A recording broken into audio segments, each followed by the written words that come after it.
रहीम अस्सलाम वालेकुम वरहमतुल्लाहि वबरकातुहू।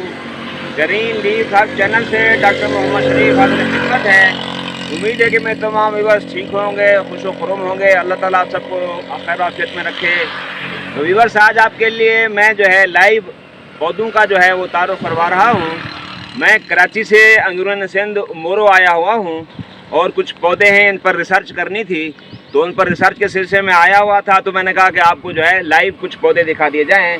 तो मेरा कैमरा मैन आपको दिखाएगा। ये देखिए, ये पौधा है, इसको हम उर्दू में आम ज़बान में अश्वगंधा कहते हैं, अश्वगंधा।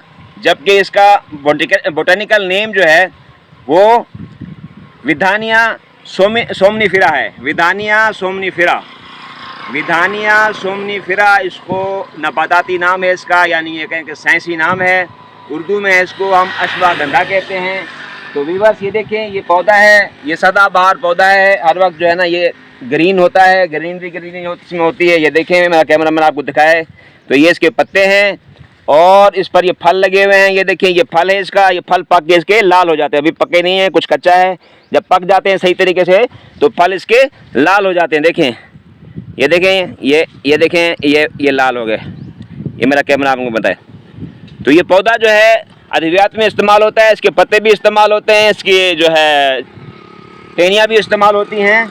लेकिन हम जो है हर्बल तौर पर, नेचुरल हर्बल मेडिसन के अंदर, नेचुरोपैथी के अंदर हम इसकी जो इस्तेमाल करते हैं वो जड़ इस्तेमाल करते हैं। तो मेरा कैमरा मैन आपको जड़ दिखाएगा। देखिए, ये जड़ है, इसको जब निकालते हैं, ये देखें, ये इसकी जड़ है, ये इसकी जड़ है। इस जड़ को काट के, यहाँ से काट के इसको साफ़ करके इसको साए में खुश्क किया जाता है। ये पौधा है, ये मैंने जैसे आपको बताया, ये पूरा पौधा है, ये पूरा पौधा, इसके पत्ते सब कुछ जो है अद्वियात में इस्तेमाल होते हैं। लेकिन हम नेचुरोपैथी के अंदर जो है हम इसकी सिर्फ जड़ इस्तेमाल करते हैं। जड़ है, इसको काट के साए में खुश्क किया जाता है, फिर खुश्क करके इसका पाउडर बनाया जाता है और ये जो है फिर अद्वियात में इस्तेमाल करते हैं। तो ये एक एडेप्टोजेनिक यानी हर्ब है, इसके तिब्बी खवास बहुत ज़्यादा हैं। तो मैं आपको मुख्तसर बता देता हूँ कि इसके क्या तिब्बी खवास हैं। तो डिप्रेशन के लिए, दिमागी अमराज के लिए और हाई ब्लड प्रेशर के लिए ये मुफीद है। एंग्जाइटी को, डिप्रेशन को, स्ट्रेस को कम करता है और इसके अलावा साथ साथ शुगर को कंट्रोल करता है। जिन बच्चों का कुदरती तौर पर कद नहीं बढ़ता तो उनको कद के बढ़ाने में मुआवन है। इसकी अगर खुराक उनको दी जाए तो कद में खातिर खा इजाफा होता है।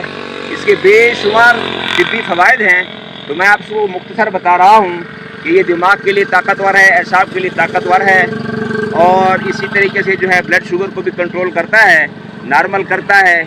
और इसी तरीके से जो है यानी इसके जो तिब्बी फ़वाइद हैं उनके अंदर एक फ़ायदा ये भी है कि कोलेस्ट्रॉल के लेवल को कम करता है और मैदे को, ग़िज़ा के निज़ाम हाज़मा है उसको दुरुस्त करता है, जिगर को तो व्यूअर्स, मैं बता रहा था कि ये लीवर को डिटॉक्सीफाई करता है, लीवर के लिए भी अच्छा है और दिमाग के लिए बहुत अच्छा है। और इसमें जो ख़ास बात है वो ये है कि ये मर्दाना ताकत के अद्वियात में इस्तेमाल होती है। इसकी जड़ मर्दाना ताकत के अद्वियात में इम्पोटेंसी के लिए और मर्दाना जो बीमारियां होती हैं, इरेक्टाइल डिसफंक्शन जिसे ईडी कहा जाता है, इरेक्टाइल डिसफंक्शन, उसके लिए इसकी जड़ बहुत मुफीद है।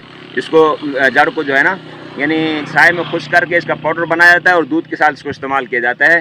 तो इसके बड़े फ़वाइद हैं। मैं इंशाल्लाह इसके डिस्क्रिप्शन के अंदर इसकी तरतीब डाल दूँगा, तो वहाँ से आप देख लीजिएगा। उम्मीद है व्यूअर्स कि आपको मेरी ये वीडियो पसंद आएगी। अगर मेरी वीडियो पसंद आए तो इसको लाइक करें, शेयर करें और हमारे चैनल को सब्सक्राइब करें। अस्सलामु अलैकुम वरहमतुल्लाहि वबरकातुहू।